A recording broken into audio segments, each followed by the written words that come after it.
भगवान की चोट खा करके उसके नंग नंग ढीले हो गए हैं। भगवान काली नाग के ऊपर खड़े हो गए हैं और खड़े होकर के नृत्य करने लगे हैं। अच्छा,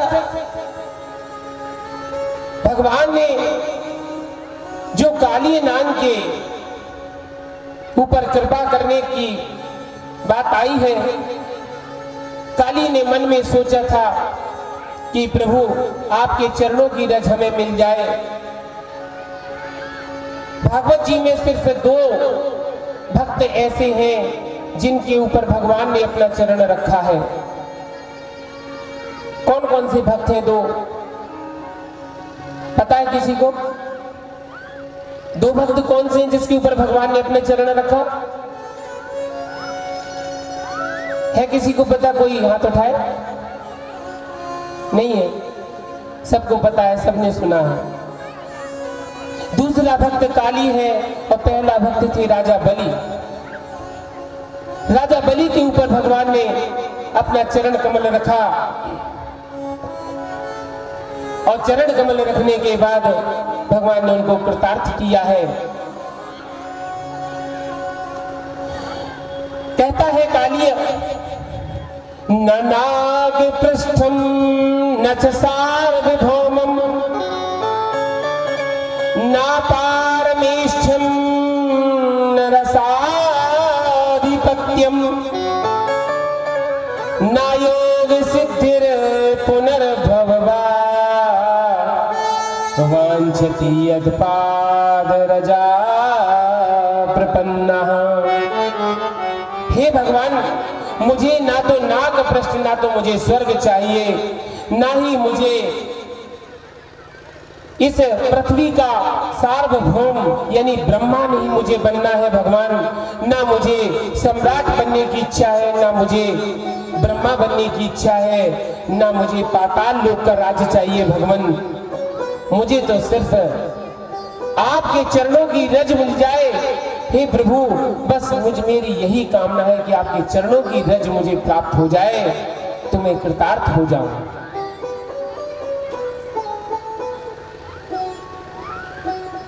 भगवान नृत्य करने लगे हैं और नृत्य करते हुए भगवान ने काली के मस्तक पर अपना सिर रख करके काली को धन्य किया है। इस प्रकार से ये कथा सुखदेव जी महाराज ने सुनाई। सुखदेव जी महाराज कहते हैं, राजन, जब काली के ऊपर भगवान ने तांडव नृत्य किया है और काली के नंग नंग को ढीला कर दिया है, इसके बाद अब सुखदेव जी महाराज कहते हैं, राजन, आगे क्या सुनना चाहते हो? सुखदेव जी कहते हैं, राज प्रभु, जब काली नाग का मर्दन किया फिर काली नाग कहां चला गया? काली नाग जो है, काली नाग को आदेश दिया कि तू जाकर के रमणक द्वीप में चला जा, इस यमुना के जल को छोड़ दे। यमुना जल को छोड़ करके वह रमणक द्वीप में चला गया और रमणक द्वीप में जाकर, रमणक द्वीप कहाँ है? रमणक द्वीप जो है ये ऑस्ट्रेलिया में है। ये ऑस्ट्रेलिया चला गया काली नाग, समुद्र की नदी के द्वारा समुद्र में पहुंचा, समुद्र के द्वारा रमणक द्वीप यानी ऑस्ट्रेलिया चला गया। इस प्रकार से यह काली दय की लीला की है। आगे सुखदेव जी महाराज कहते हैं, हे राजन, भगवान ने जब गौचारण लीला शुरू की तो एक बार भगवान गौचारण करने के लिए जब जाते हैं तो गौचारण लीला में भगवान गायों को चराते हैं। सुखदेव जी महाराज बड़ा सुंदर वर्णन करते हैं। हे राजन, ध्यान से सुनो।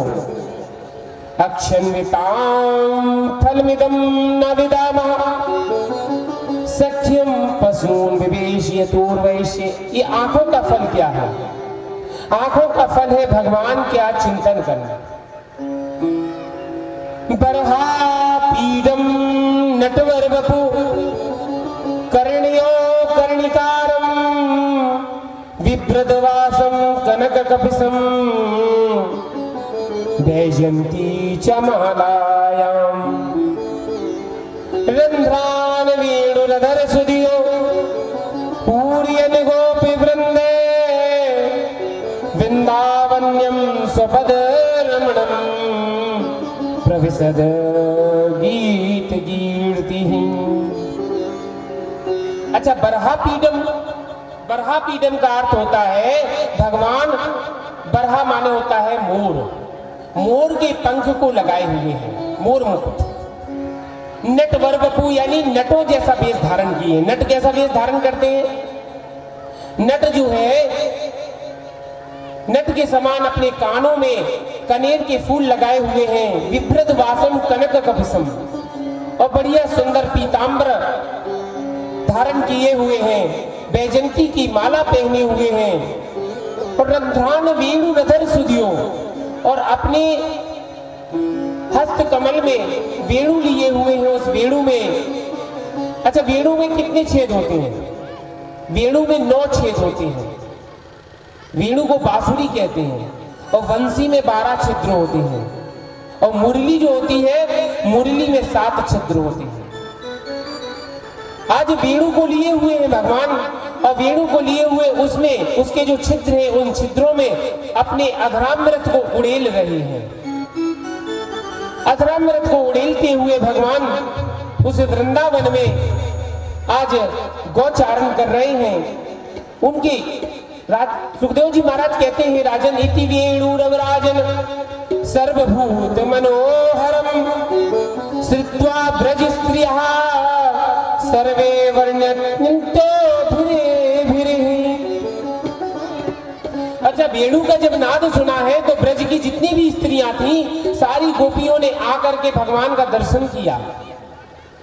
भगवान का दर्शन किया है तो देखिए, भगवान का जो दर्शन है, अक्षन्विताम फलमिदं परम न विदामः। आंखों का फल यही है कि भगवान का दर्शन हो। आंखों का होना तभी सार्थक है जब भगवान का दर्शन हो।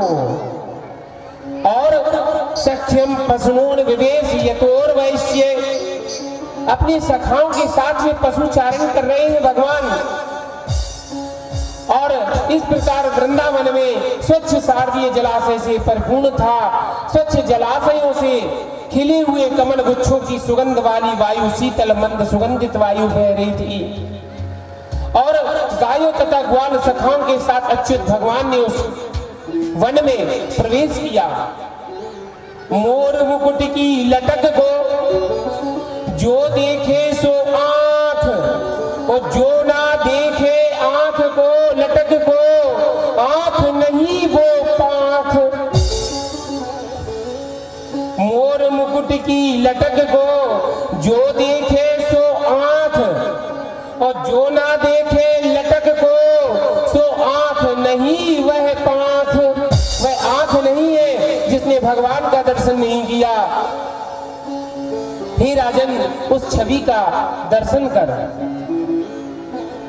भगवान बंसी बजाते हैं, और बंसी बजाते हैं तो उस समय बंसी बजाते ही ऐसा माहौल बन गया है, ऐसा दृश्य बन गया है कि जितने भी गोप्य थे, गोपियां थी, सब वहीं पर आ गए। यहाँ तक कि गायें भी आ गई हैं। हे राजन, बड़े ध्यान से सुनिए। धन्या इसमें मूड मत्योपि हरिण्येता यानंद नंदन मुपात्र विचित्र वेशम आकर्ण वेणु रणतम शय कृष्ण शारा पूर्णाददु विचिताम प्रयाण लोके। एक सखी दूसरी सखी से कहती है कि अरे सखी, तू भगवान की मोर मुकुट की कहती है। अरे धन्य है वहां पर हिरण के जो बच्चे हैं, हिरणों को धन्य है। देखो सभी ध्यान से समझना। एक सखी कहती है, तू तो मुकुट की बात करती है, तू तो उनकी लटकन की बात करती है, तू उनकी लटाओं की बात करती है। अरे हिरणों को तो देख, हिरणों की क्या स्थिति है। जो मृग शावक है, मृगों के जो बालक बच्चे हैं, वो भगवान की श्री विग्रह को देख करके पास में आए और आकर के भगवान को चाटने लगे हैं। कितना संवेदनशील प्राणी होता है हिरण, आहट पाते ही भाग जाता है। लेकिन भगवान के पास में आकर के यानंद नंदन मुपात्र विचित्र वेशम, विचित्र वेश देख करके आकर के सह कृष्ण सारा आकर न वेणु रड़तम, सभी अपने परिवार के साथ सभी बच्चों को लेकर के हिरण आते हैं। हिरण और हिरनी अपने बच्चों को लेकर के आती है और भगवान के पास खड़ी हो जाती हैं, भगवान को चाटने लगती हैं, सूंघने लगती हैं। और अरे तू तो हिरण की बात करती है सखी, उनको तो देख जो वन की रहने वाली आदिवासी स्त्रियां हैं, जो आदिवासी स्त्रियां हैं उनकी स्थिति तो देख क्या है, उन्हें क्या है तो देखती हैं कृष्ण नीक्ष वन तोत्सव रूप शीलम श्रुत्वा तत्कणित वेणु विचित्र गीतम देव्यो विमान गतिया श्री कृष्ण सारा यस सोन कबरा मुभुर विनिव्या। अच्छा, देवताओं की स्त्रियों की क्या हालत है? देवताओं की स्त्रियां जो आती हैं विमानों से, जैसे ही उन्होंने भगवान की वेणुनाद को सुना तो उनकी जो है जो साड़ी है वो भी खिसक गई नीचे, ओढ़नी खिसक गई। उनको होश ही नहीं है अपने वस्त्रों का कि मेरे वस्त्र कहां जा रहे हैं। उनके प्रसून कबरा, जो प्रसून यानी अपने पुष्प लगाए थे अपने केसों में, वह पुष्प भी गिर गए। भगवान के देवा देव्या विमान गतिया प्रसून पश्यते प्रसून कबरा मुहुर विनिव्या। विनिव्या माने होता है उनके अंग वस्त्र भी ढीले हो गए हैं। अच्छा, गायों की क्या स्थिति है? गावश्च कृष्ण मुख निर्गत वेणु गीतम। जब गाय भगवान का गीत सुनती हैं तो गायों की जो बछड़ी है ना, गाय अपना दौना कर देती हैं, कान को ऐसे कर देती हैं, कान अपने हाथ ऐसे कर देती हैं। गावश्च कृष्ण मुख निर्गत वेणु गीतम। कृष्ण के मुख से जो वेणु नाद निकलता है उसको देख करके गायें एकटक देखने लगती हैं। और पीयूष मुत्वित कर्ण पुट है पिबंत्या। और पीयूष माने अमृत रूपी भगवान के उस मुरली के नाद को अपने कानों से पीती हैं, कानों से। और बछड़ी क्या करती हैं? सावा स्तनो स्तत्य पय कबलहा स्मृतस्थुर। और सावक जो होते हैं, गाय के जो बछड़ी है, आधा दूध मोह में आधा दूध नीचे, दूध पीते हैं तो आधा दूध नीचे टपकता है। गोविंद महात्मानी दृशाकला। जो पक्षी है ना वो टहनी पर ऐसे बैठे हैं पकड़ करके, और मुनियों के समान आंखें बंद किए हुए हैं पक्षी। सभी लोग ध्यान से सुनना, मैया ध्यान से सुनना, भगवान की ये वेणु गीत है। कहते हैं सुखदेव जी महाराज कि जितने पक्षी हैं वो बैठे हुए प्रायोवताम भेगा मुनियों वनेश, मुनि के समान बैठे हुए सारे पक्षी। मुनि जैसे मुनि बैठ जाते हैं ना ध्यान लगा के, ऐसे शाखाओं के ऊपर बैठे हैं। और कृष्ण क्षितम तदुगितम कलवेणु गीतम। कृष्ण के इस कलवेणु गीत को सुनते हैं और झूमते हैं उसी शाखा के ऊपर, ऐसे ऐसे झूमते हैं। आरूही ये द्रुम भुजान चिर प्रबालान। आरूही माने बैठे हुए, चिर प्रबालान यानी शाखा को चिर, चिर माने अच्छी मजबूती से पकड़े हुए कि गिर ना जाए। श्रृण्वन्ति मीलित दिशो विगतान्यवाचः। और सुनती है मीलित दिशो, मीलित माने आंखें बंद करके, नेत्र बंद करके भगवान के उस नाद को सुन रहे हैं, पक्षी सुन रहे हैं।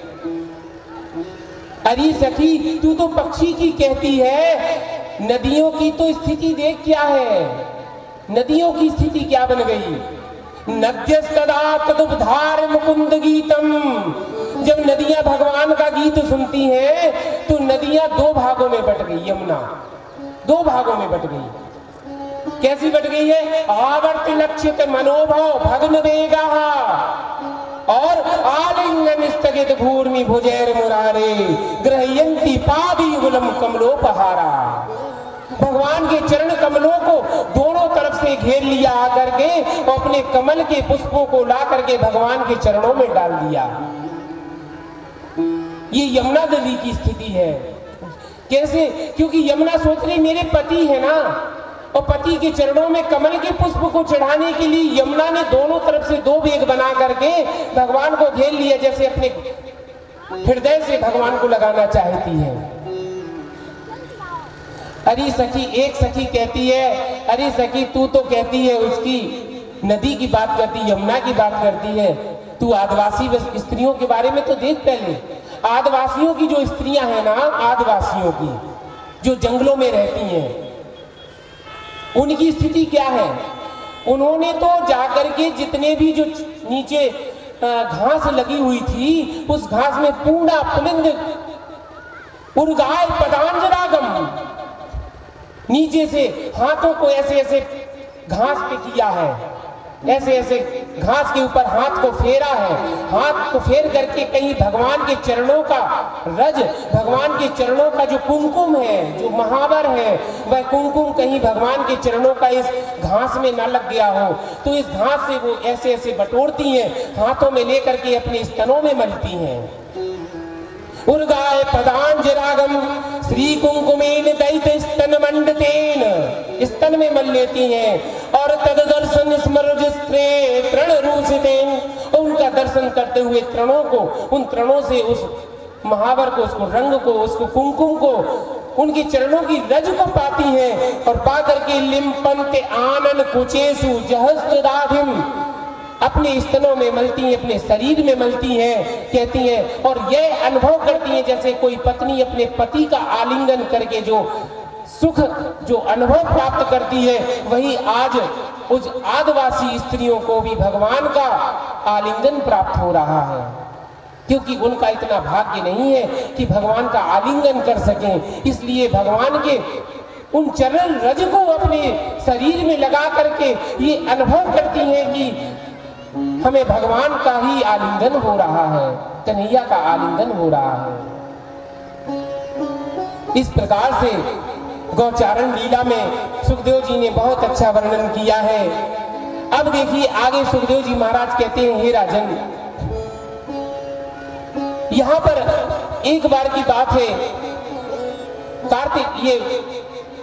कार्तिक का महीना आता है। उस महीने में सभी गोपियां मिलकर के भगवान की उपासना करती हैं, और भगवान की उपासना करने के लिए उन्होंने कात्यायनी मैया की उपासना की है। कात्यायनी मैया की उपासना करने के लिए वह नदी के किनारे जाती हैं सुबह सुबह स्नान करने के लिए। वहां जाकर के बड़े भोर में जाकर बालू की एक प्रतिमा बनाती हैं। बालू का प्रतिमा बना करके उसमें ठाकुर जी का वास समझ करके उसकी पूजा याचना करती हैं। हेमंत मास में, हेमंत प्रथमे मासी नंद ब्रजे कुमारी कहा, चेरु भवस्य भुज्यानाम कात्यायन व्रत अर्चनम। कात्यायनी मैया की पूजा करते हैं। मैया से कहती हैं, हे मैया मुझे भगवान से मिला दो, हे माँ मुझे कन्हैया मेरी गोद में डाल दो। अच्छा, मैया के पास जाकर के हमेशा भगवान को मानना चाहिए, भगवान से हमेशा भगवान को मांगो। माँ के दरबार में जाओ तो माँ के दरबार में जाकर सिर्फ कन्हैया को मांगो कि हे माँ मुझे उस नंद गोपाल को मेरी गोद में डाल दे। कात्यायनी महामाये महायोग नदीश्वरी नंद गोप सुतम देही पति में कुर्ते नमः। हे माँ मुझे नंद गोप को दे दे, मुझे नंद के लाला को दे दे मैया, मेरी बस एक ही प्रार्थना है।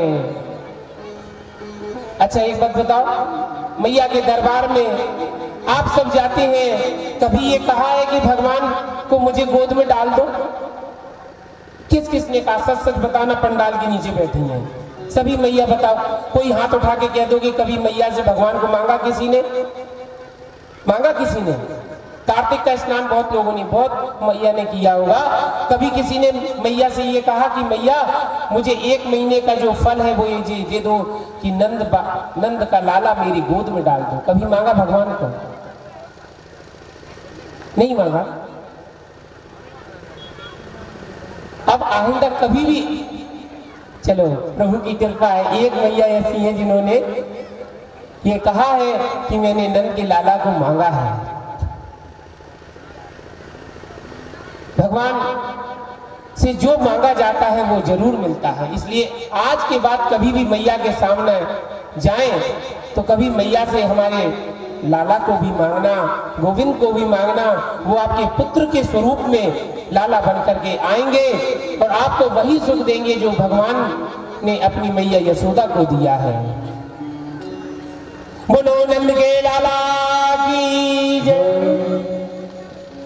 तो आज भगवान से प्रार्थना की तो अब भगवान पहुंचे अपने सभी ग्वाल बालों को लेकर के यमुना के तट पर पहुंचे और उन वस्त्रों को छुड़ा लिया है। जो गोपियां वहां पर स्नान कर रही थी, उन गोपियों का स्नान करने का ढंग थोड़ा अलग था।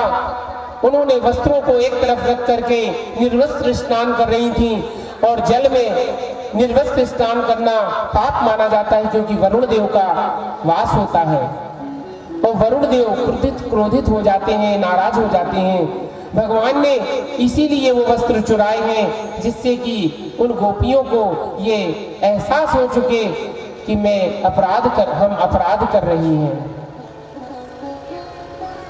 भगवान ने उनको वचन दिया।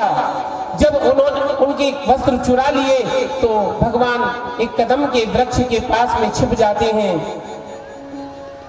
जब गोपियों को स्नान करने के उपरांत ये पता लगा कि मेरे वस्त्र घाट पर नहीं है तो उन्होंने भगवान की यह लीला को समझते ही देर नहीं लगी। उन्होंने कन्हैया से कहा, कन्हैया हो ना हो ये तुम्हारी करतूत है, मेरे वस्त्र मुझे दे दो। जब वस्त्र मांगे हैं भगवान से तो भगवान ने वो वस्त्र देने के लिए कहा है कि एक एक करके आप जल से बाहर आए तब आपको वस्त्र देंगे। मुझे चीर दे दो ओ प्यारे कन्हैया, नंगी हूँ जल में शर्म आ रही है। मुझे चीर दे दो प्यारे कन्हैया, नंगी हूँ जल में शर्म आ रही है। तुम्हारे कन्हैया यही कारनामे, तुम्हारे कन्हैया यही कारनामे, भले और बुरे को नहीं सोचते हो, भले और बुरे को नहीं सोचते हो। हमें जीने दे दो ओ प्यारे कन्हैया, नंगी हूँ जल में शर्म आ रही है, शर्म आ रही है, शर्म आ रही है। सारी गोपियों ने जब ये प्रार्थना की भगवान से, भगवान नंदनंदन ने कहा, हे गोपियों आप मेरी आराधना कर रही हो और मुझे भगवान स्वरूप में मान रही हो तो भगवान देखो क्या होता है, भगवान के सामने, ईश्वर के सामने जो है सभी नग्न हैं, चाहे पुरुष हो, चाहे महिलाएं हो, चाहे जड़ चेतन कोई भी हो। भगवान के सामने कोई आवरण नहीं होता है। भगवान के सामने भगवान सिर्फ कौन सा पर्दा हटाना चाह रहे हैं? भगवान कहते हैं कि इन गोपियों के ऊपर जो अविद्या रूपी आवरण है, अविद्या का आवरण जो चढ़ा हुआ है, उसको दूर करने के लिए भगवान ये लीला रच रहे हैं। क्योंकि भगवान कण कण में समाये हुए हैं। भगवान कहाँ नहीं है? ईशावास्य उपनिषद में लिखा हुआ है, ईशावास्य उपनिषद ईशावास्यमिदं सर्वं यत्किंचन जगत्याम जगत तेन त्यक्तेन भुज्जीथा माद्रद्कस स्वेद धनम। भगवान का वास कण कण में है, कण कण में है। कोई ऐसी जगह नहीं है जहां भगवान ना हो। भगवान चीर हरण करके सिर्फ ये संदेश देना चाहते हैं कि ये जो जीव है ना, ये मेरा अंश है। उस जीव के ऊपर माया का पर्दा चढ़ा हुआ है। इस माया के पर्दे रूपी वस्त्र को भगवान ने चुराया है। इस माया के वस्त्र को चुराया, जो पर्दा पड़ा हुआ है हमारी आंखों के ऊपर, जिससे हमारी आंखें ढकी हुई हैं, जिसको हम मंदिर में जाकर के मूर्ति समझते हैं, वह मूर्ति नहीं है, वो भगवान का स्वरूप है। मूर्ति में कितने ही जाकर के कहते हैं कितनी अच्छी मूर्ति है, कितनी अच्छी। अरे मूर्ति नहीं, ये कहो कितने अच्छे भगवान हैं। मूर्ति में भगवान को देखो, भगवान में मूर्ति नहीं देखो। भगवान में मूर्ति कभी नहीं देखना चाहिए, मूर्ति में भगवान देखना चाहिए। कैलेंडर में भगवान होते हैं, कैलेंडर में भगवान होते हैं, उसमें ये नहीं कहो कि कितना सुंदर कैलेंडर है। कैलेंडर सुंदर नहीं है, भगवान सुंदर है, इसलिए कैलेंडर सुंदर है। सुंदर हम नहीं है, हमारा मन सुंदर है, हमारा हृदय सुंदर है। हृदय कमल में विद्यमान जो परमात्मा है, उसी के कारण हमारी सुंदरता है। इसलिए सुंदरता वही होती है जो हमारे ठाकुर जी को पसंद हो। भगवान सुखदेव जी महाराज जाते थे तो स्त्रियां जो है चाहे निर्वस्त्र स्नान कर रही हो, कैसे भी हो, लेकिन कभी वस्त्र नहीं बदलती थी भगवान के सामने। क्यों? क्योंकि भगवान की नजर में, सुखदेव जी की नजर में वह जो है, अच्छा सुखदेव जी की नजर में तो पुरुष और स्त्री दोनों बराबर है। जड़ चेतन गुण दोष में सकल की सब सिए राम में सब जग जानी, करो प्रणाम जोर जुग पानी। हर व्यक्ति के अंदर, हर जंतु, हर पशु पक्षी, सबके अंदर भगवान का वास है। इसलिए कोई भी ऐसा नहीं है जिसके अंदर ईश्वर ना हो। अगर हम किसी को प्रणाम करते हैं तो मन में ये सोचा करो कि मैंने इसको प्रणाम नहीं किया है, इसके हृदयस्थ जो परमात्मा है, उस परमात्मा को हम प्रणाम कर रहे हैं। एक बार भगवान बुद्ध के साथ में एक शिष्य था, वह जा रहे थे, साथ में बुद्ध जी जा रहे थे, भगवान जा रहे थे। भगवान बुद्ध को इस प्रणाम करते थे तो एक शिष्य ने कहा, प्रभु आप क्यों प्रणाम करते हैं, आप तो भगवान हैं। उस राजा से कहा बुद्ध जी ने, भगवान बुद्ध ने कहा कि अच्छा एक बात बताओ, तुम एक काम करो, कल के दिन जितने भी पशु पक्षी, कुछ पशुओं का सिर काट करके ये सिर तुम ले जाओ बेचने के लिए, कितने के बिकते हैं। वो बेचने गया, पशुओं के सिर रख लिए बैलगाड़ी में बेचने गया, सारे बिक गए। लौट के आया 2 घंटे में, एक पशु का सिर नहीं बचा बाजार में। लौट के आए, भगवान बुद्ध ने कहा यदि इसकी जगह मैं अपना शरीर दे दूं या किसी राजा का शरीर, यदि तुम अपने ही शरीर काट के यदि इसमें रख दो तो कितने का बिकेगा। बोले महाराज किसी मनुष्य का यदि सिर ले जाएंगे 1 रुपए का नहीं बिकेगा। बोले जब इस सिर की कीमत कुछ भी नहीं है, क्या सिर की कीमत है? अच्छा इस शरीर की क्या कीमत है बताइए? ये शरीर मरेगा, जल जाएगा, नष्ट हो जाएगा, इसकी कोई कीमत है? जितना पति पत्नी को प्रेम करता है, पत्नी के मर जाने के बाद फिर प्रेम करता है क्या? फिर क्या प्रेम होगा? जल्दी से जल्दी उसको जलाने की प्रक्रिया शुरू हो जाती है। तो शरीर से प्रेम जब तक होता है जब तक इसमें चेतन तत्व होता है। और चेतन तत्व कौन है? चेतन तत्व है भगवान। चेतना जो होती है ना, वो भगवान के कारण होती है। सबसे पहला श्लोक कहा था हमने, सच्चिदानंद रूपाय विश्वोत्पत्त्यादि हेतवे। सच्चिद आनंद, भगवान सत्य स्वरूप है, चित्त स्वरूप है, आनंद स्वरूप है। अगर भगवान चित्त स्वरूप है तो चेतन तत्व ही अंदर है, तभी तो हम बोलते हैं, हंसते हैं, गाते हैं, दैनिक कार्य करते हैं, और ये चेतन तत्व नहीं होगा तो कोई चेतन तत्व जिस दिन नहीं होगा उस दिन घर वाले बाहर निकाल देंगे। 2 मिनट 15 मिनट नहीं लगेंगे, ये कहेंगे जल्दी करो यार, क्यों टाइम लगा रहे हो, फटाफट निकालो, टाइम हो रहा है, हमें तो जाना है ड्यूटी, फलाना हमें काम है, ये हमें काम है, ये हमें काम है। अच्छे बैठ गए आगे बाहर, 2 घंटे हो गए, 2 घंटे से उनकी यात्रा ही नहीं निकल पा रही है।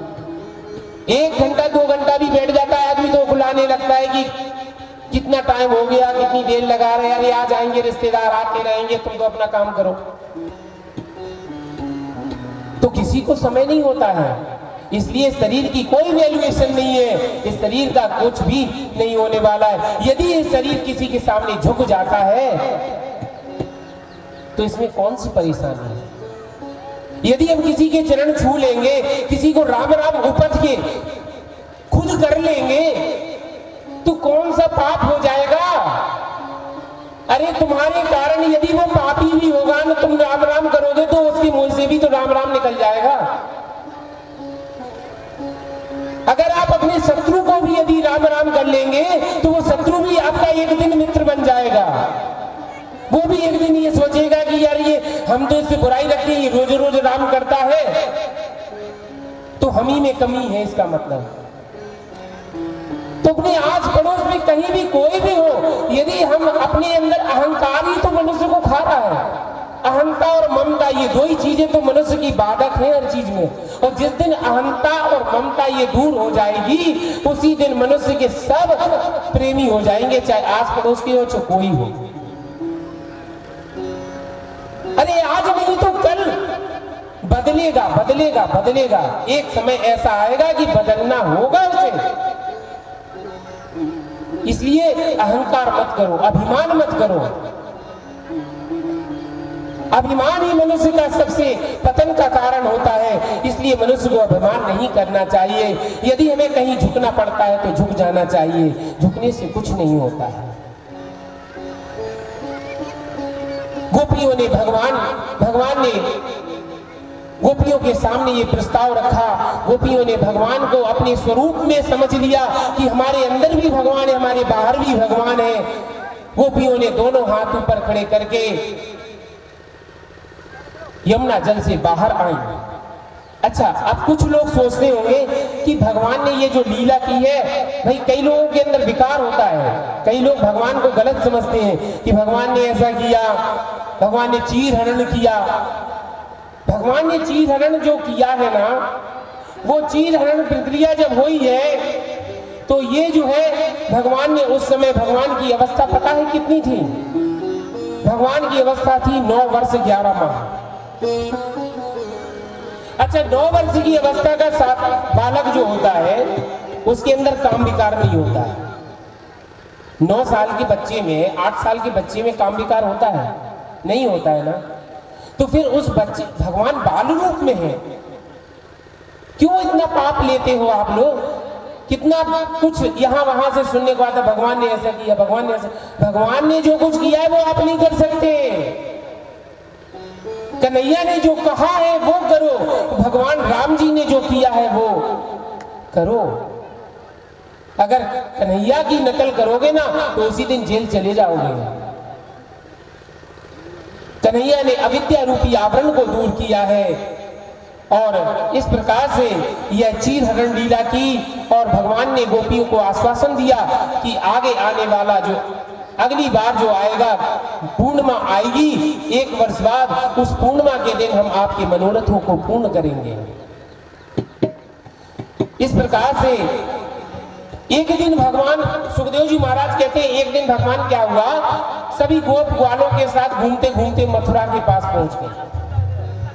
मथुरा के नजदीक में जब पहुंचे हैं तो मथुरा के नजदीक कुछ आंगिरस नाम के जो यज्ञ चल रहा था, उसमें कुछ मथुरा के जो चौबे थे, जो ब्राह्मण थे, वह ब्राह्मण वहां पर यज्ञ कर रहे थे। देखो सभी लोग ध्यान से सुनो, कथा में विघ्न ना हो, इसलिए सभी ध्यान से सुनिए। कथा बहुत मार्मिक है, बड़ी सुंदर कथा है। अगर रुक्मिणी विवाह सुनना है तो बहुत जल्दी जल्दी कथा होनी चाहिए, इसलिए ध्यान लगाओ।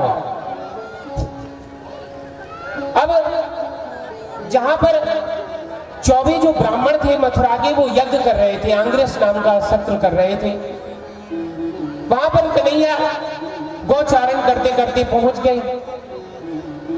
भूख लगी बहुत जोर से।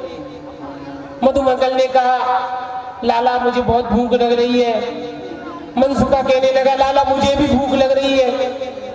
कन्हैया ने कहा, भूख लग रही है तो एक काम करो, पास में ही कुछ मथुरा के जो चौबे ब्राह्मण हैं वो यज्ञ कर रहे हैं, जाकर के उनसे कुछ दूध भात मांग लाओ।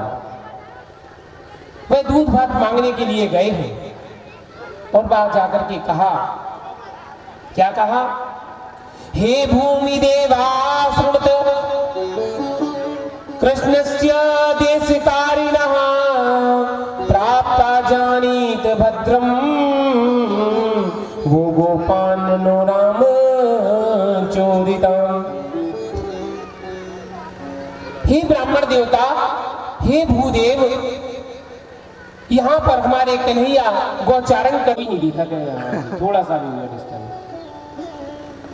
तो हुआ क्या यहाँ पर, सभी जो है जितने भी, बैठ जाओ बेटा, बैठ जाओ, बैठ जाओ। तो जितने भी ब्राह्मण यज्ञ कर रहे थे ना, उनके पास जाकर के उन्होंने कहा, हे ब्राह्मण देवता, हे भूधर, हे भूदेव, आप हमें कुछ ओदन दे दो, कुछ भात दे दो, दूध दे दो, जिससे हम जाकर के कन्हैया को कुछ भोजन दे दें। वो अपने दाऊजी के साथ में यहाँ पधारे हुए हैं, उन्हें भूख लगी हुई है। गाश्चार यंताव विदुरोदनम रामाच्युतो वो लक्षतो बुभुक्षितो, ये भूख से व्याकुल है। ब्राह्मण देवता ने उनकी नहीं सुनी। वो यज्ञ में ओम स्वाहा, ओम अग्ने स्वाहा ये करते रहे। यहाँ पर जब उन बालकों ने, उन ग्वाल बालों ने जब देखा कि ब्राह्मण देवता कोई ध्यान नहीं दे रहे हैं, तो बेचारे वापस आ गए। भगवान से कहा, कन्हैया, उन ब्राह्मणों ने तो हमारे ऊपर ध्यान भी नहीं दिया। कन्हैया ने कहा, तो अब की बार जाना, उनकी पत्नियों से जाकर के मांगना। जब पत्नियों के पास गए, यज्ञ पत्नियों से कहा, मैया, यहाँ पर राम बलराम, कृष्ण बलराम दोनों भैया आए हुए हैं, गाय चराते चराते आपके नजदीक आ गए हैं, उनको कुछ दूध भात दे दो, कुछ यज्ञ का हविष्यान्न दे दो। उन यज्ञ पत्नियों ने कहा, ब्राह्मण की पत्नियों ने कहा, अरे राम कृष्ण आए हैं। इतना जब कहा तो तुरंत उठी और जल्दी जल्दी थाल सजा करके चांदी के सोने के थालों में बढ़िया बढ़िया भोजन लिया, भोग लिया भगवान का और लेके चल दी। ब्राह्मण देवता कर रहे थे हवन। ओम भूर्भुवः स्वः तस्वितुर्वरेण्यं भर्गो देवस्य धीमहि धियो यो नः प्रचोदयात् स्वाहा। अब ये वहां से चले। अब ये ब्राह्मणों ने कहा, अरे कहाँ जा रही हो, कहाँ? इशारा किया, बोल तो सकते नहीं है, इशारा किया। जब इशारा किया तो वो यज्ञ पत्नियों ने कहा, आप अपना यज्ञ करिए, हम जा रहे हैं, आप चिंता मत करो, हम लौट के आ जाएंगे। अब बोल पा रही नहीं, समझ में आ नहीं रही, आवाज इतनी आ रही, क्या करें? वो चली गई, अनसुना कर दिया। जब वहां पर पहुंची है, भगवान बैठे हुए थे बढ़िया वृक्ष के नीचे। भगवान एक पैर नीचे किए, एक पैर को अपने दाहिने पैर को बाएं पैर के ऊपर रखे हुए हैं। बगल में बलदाऊ जी बैठे हुए हैं, दाऊ जी के कंधे पर अपना एक हाथ रखे हुए हैं। बड़ी सुंदर छवि है राजन। भगवान की उस समय की छवि देख करके सुखदेव जी महाराज कहते हैं, राजन, श्यामं हिरण्यपर्धी वनमाल्य बरह धातु प्रवाल नटवेश मनोवृतांसि विन्यस्त हस्त मित्रेण धनुननाब्जं कर्णोत्पालक कपोल मुखाब्जहासम। उनके सांवले शरीर पर सुंदर सुनहरा पीतांबर लहरा रहा था। गले में वनमाला लटक रही थी। मस्तक पर मोर का पंख का मुकुट है। अंग अंग में रंगीन धातु से चित्रकारी की गई है।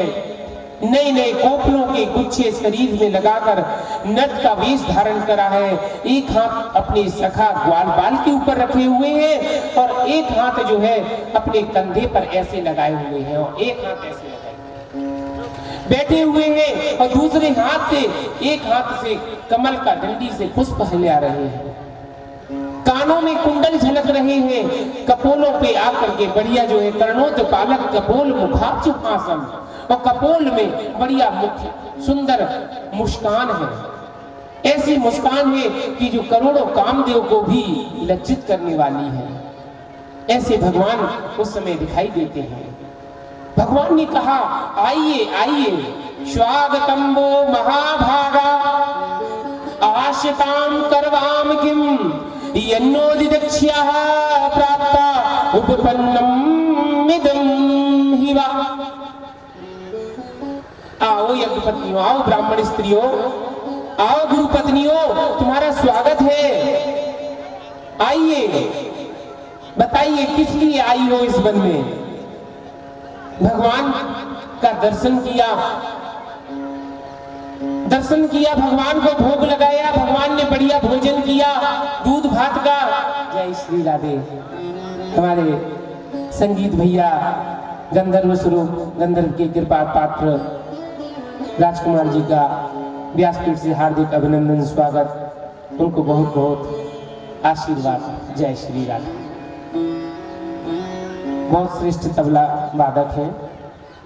अच्छा देखिए, जब उस समय भगवान का जब यज्ञ पत्नियों ने ब्राह्मण पत्नियों ने भोग लगाया, भगवान को बढ़िया भोजन अपने हाथ से खिलाया और लाला अपने हाथ से भोजन खा रहे हैं। देखो सभी यहाँ पर देखें भगवान की कथा है। जो एक बार जोर से बोलिए जय जय श्री राधे। जय जय श्री राधे। जब सभी बैठ गई और भगवान को अपने हाथ से भोजन कराया और भोजन कराने के बाद जब वो जाने लगे, भगवान ने कहा आप जा सकती हो, आपने पूरा काम कर लिया, हमें भोजन खिला दिया, दर्शन भी कर लिए, जंगल के भी वन की भी छटा देख ली, प्रकृति को भी देख लिया है। अब आप अपने घर जाइए जहां पर आपके पति आपका इंतजार कर रहे हैं। तो पत्नियां क्या कहती हैं? ये पत्नियां कहती हैं हे राजन, हे प्रभु, पतियो ना विषुएरन पितृभातृ सुतादयः लोकाश्चुवो मयोपेता देवा अप्यनो मनवदेः। क्या कहा है? हे प्रभु, वह तो पति है। किसके पति है? इस शरीर के पति हैं। किसके पति हैं? शरीर के, आत्मा के पति नहीं है। पतियों नाभिषुएरन पितृभातृ सुतानवर, पिता भाई सुत बच्चा बालक जेठ ससुर सास पिता माता। भैया थोड़ा शांतिपूर्वक,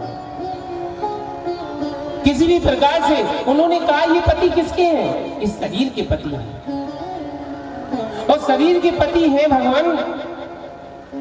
और आप तो इस आत्मा की पति हैं। तुम हो एक अगोचर सबके प्राणपति, किस विधि मिलूं दया में तुमको मैं कुमति। हे परमात्मा, आप तो इस शरीर के पति हैं, आप तो इस आत्मा के पति हैं, आप प्राणों के पति हैं, वो तो शरीर के पति हैं। हम आपको छोड़कर के कैसे जाएं? भगवान ने कहा ठीक है, तुम्हारा कहना बिल्कुल सत्य है, लेकिन यज्ञ पत्नियों को समझा बुझा करके उनकी मनोकामना पूर्ण की उनको दर्शन दिए भगवान ने, भगवान को उन्होंने स्पर्श किया, भगवान ने चरण कमलों का स्पर्श किया है। आज जब वो पत्नियां जाने लगी, उतने में उनके पति आ गए, सब आ गए। आते ही जब देखा तो भगवान का भोग लगा रही है, तो बेचारे अपने आप में पछताए, कहने लगे धिक जन्म नास्ति व्रत विद्याधिक कुलम धिक धिक बहुत ज्ञानम धिक कुलम धिक क्रियादाक्ष्यम धिक कुलम धिक क्रियादाक्ष्यम विमुखे हृदय दोक्षजिम। धिक्कार है ब्राह्मणत्व पर, धिक्कार है मैंने ब्राह्मण कुल में जन्म लेते हुए भी भगवान को नहीं समझ पाए। इस कुल को धिक्कार है, जिस ब्राह्मण कुल में धन में मैंने जन्म लिया फिर भी भगवान को नहीं समझ पाया। इस ज्ञान को बेकार है, ये ज्ञान है, धिक्कार है इस ज्ञान को, धिक्कार है मेरे यज्ञ करने को कि मैं भगवान को नहीं समझ पाया। और मेरी पत्नियां जो एक नारी जाति की हैं, उन्होंने भगवान को समझ लिया। जब यज्ञ पत्नियों को, यज्ञ के जो ब्राह्मण देवता थे, उनको जब ये आभास हुआ तो बेचारे आकर के भगवान के सामने नतमस्तक होकर के सिर पटकते हैं, भगवान से क्षमा याचना मांगी, भगवान ने कृपा की है। इसके बाद अब सारी गोपियां जो थी, अब तो उनको चैन नहीं आता है, रात दिन भगवान का स्मरण करती हैं कि कब पूर्णिमा आए, कब हम भगवान का दर्शन करें। तो भगवान का दर्शन करने के लिए आज व्याकुल है। तो क्या कहती हैं, हे नंद नंदन, हे नंद नंदन राधिका रमन कब आओगे, हे नंद नंदन राधिका रमन कब आओगे, हे नंद नंदन राधिका रमन कब आओगे, हे नंद नंदन राधिका रमन कब आओगे।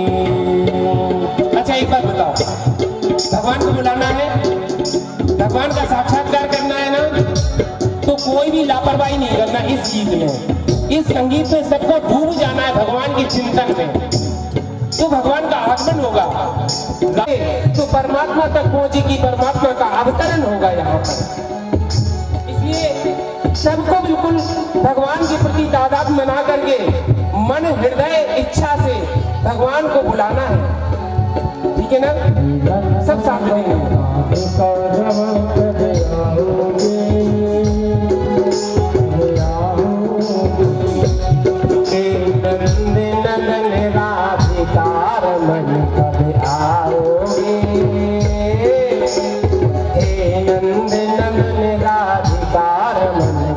आओगे,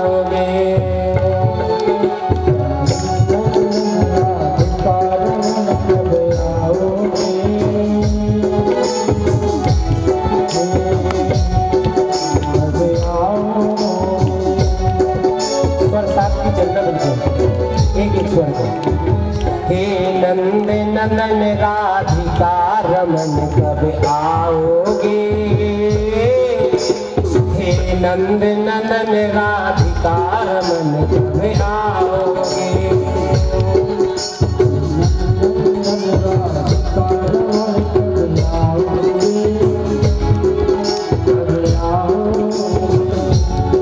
यमुना तट बंसी बटलाट रचाओगे,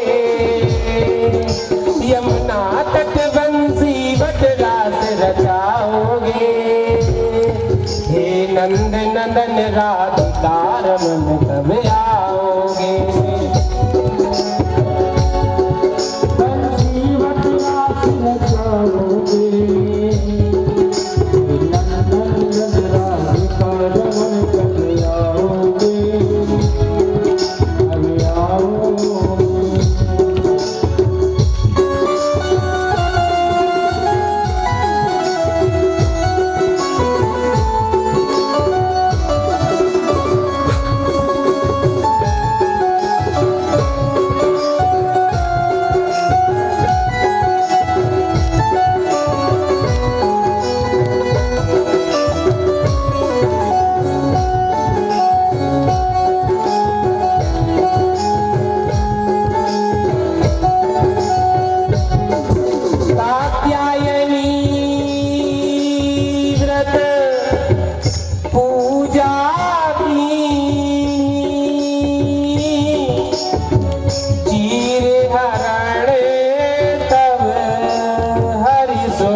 कह दी मिलो पूर्णिमा को कह दी। धीरे धीरे कात्यायनी व्रत पूजा की पुरस्चरण तप वन में की। चरण तप वन में क्या गोपी बल्लभ गोपी मुझे बनाओगे यमुना तट तेरा सिर रचाओगे। क्या गोपी बल्लभ गोपी मुझे बनाओगे यमुना तटवंशी वट रास रचाओगे। यमुना तटवंशी तेरा सिर रचाओगे। हे नंद नदन राधिका रमन कब आओगे यमुना तटवंशी वट रास रचाओगे। यमुना तटवंशी रास रचाओगे। आई निकट रास की पूनम तुम बिन अर्थ हीन ये जीवन। तुम बिन अर्थ हीन ये जीवन। बिन अर्थ ये जीवन। अब की सुध लेना मेरे मोहन। अब की सुध लेना मेरे मोहन। क्या बंसी नाद कर बंसी मुझे बुलाओगे क्या बंसी नाद कर मुझको भी बुलवाओगे।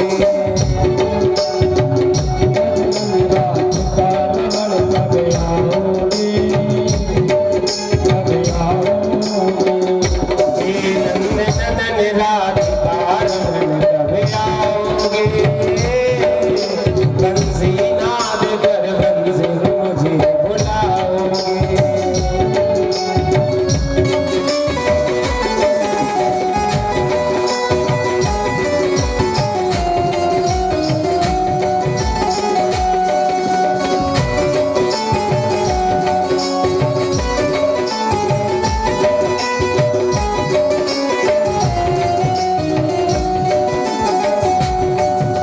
यमुना पुलिन रम्य अति पावन शरद नैन सुख सेन सुहावन। ठाणे मोहन कनवल्ला जय ठाणे मोहन। करुणा सागर का दृष्टि घुमाओगे गोपी बल्लभ गोपी मुझे बनाओगे।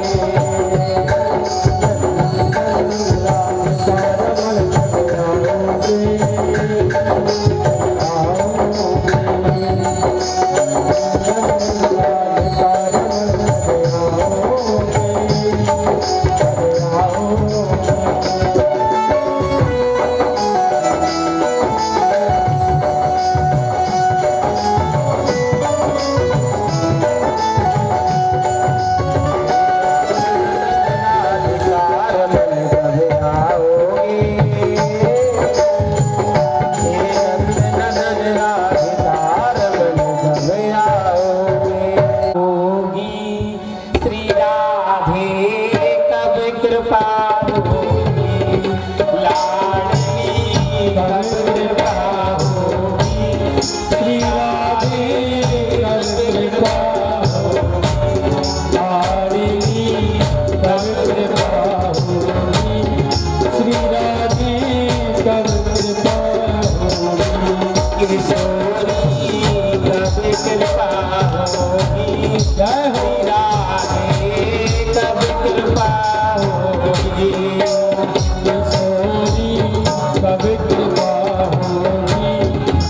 लाडली कब कृपा हृदय को चीर दिखलाऊं, हृदय को चीर दिखलाऊं, तीर में कैसे बतलाऊं, तीर में कैसे बतलाऊं, न मुख से दर्द कह पाऊं, मुख से दर्द के पाऊं, बताओ क्या दवा दूंगी, बता दो क्या दवा दूंगी, लाडली कब कृपा होगी, श्री राधे कब कृपा होगी, लाडली कब कृपा होगी, किशोरी कब कृपा होगी। नहीं होता भजन मुझसे, नहीं होता भजन मुझसे, नियम पालन कठिन मुझसे, नियम पालन कठिन मुझसे, नियम पालन कठिन मुझसे। जितने भी भक्त बैठे हैं सभी को हमारे साथ में गाना है।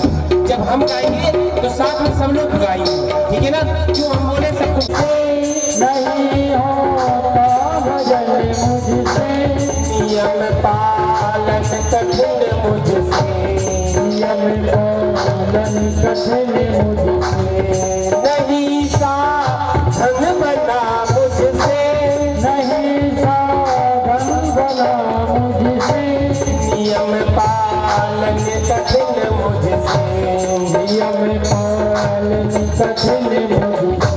किशोरी कब कृपा होगी, श्री राधे कब कृपा होगी, किशोरी कब कृपा होगी, लाडली कब कृपा होगी। अच्छा एक बात बताओ, सबको कृपा चाहिए ना? जब कृपा चाहिए तो ऐसी कृपा नहीं मिलती है क्या हो? कि जैसे आप लोग कृपा मांगना चाहती है। यदि मैया भगवान का यदि स्मरण करना है, अच्छा ये बताओ, छोटा बालक जो होता है, छोटा बालक भगवान से कैसे मांगता है? आपका छोटा बालक जो होता है, जब तुम उसे गोद में उठाती हो तो कैसे वो हाथ ऊपर करता है ना? करता है कि नहीं? जब छोटा बालक हाथ ऊपर करता है तब माँ उसको गोद में उठाती है। तो भगवान की यदि गोद में जाना है तो भगवान को हाथ ऊपर करके ऐसे हाथ करो, सबके हाथ ऐसे होना चाहिए, ऐसे घूमना है। क्या किशोरी कब कृपा होगी, श्री राधे लाडली कब कृपा होगी, मन में अंतःकरण मेरा, मन अंतःकरण मेरा, सदा मन विषयों से घेरा, सदा खुशियों से घिरा, दिया अब द्वार पर मेरा, याद द्वार पर मेरा, पतित दूर कब निहारूंगी, सत्य लोक विनिहारूंगी, किशोरी कब कृपा होगी, श्री राधे कब कृपा होगी, किशोरी कब कृपा होगी, लाडली कब कृपा होगी। अच्छा कभी कभी हमारा भाग्य भगवान को निकट नहीं आने देता है, तो भक्त कहता है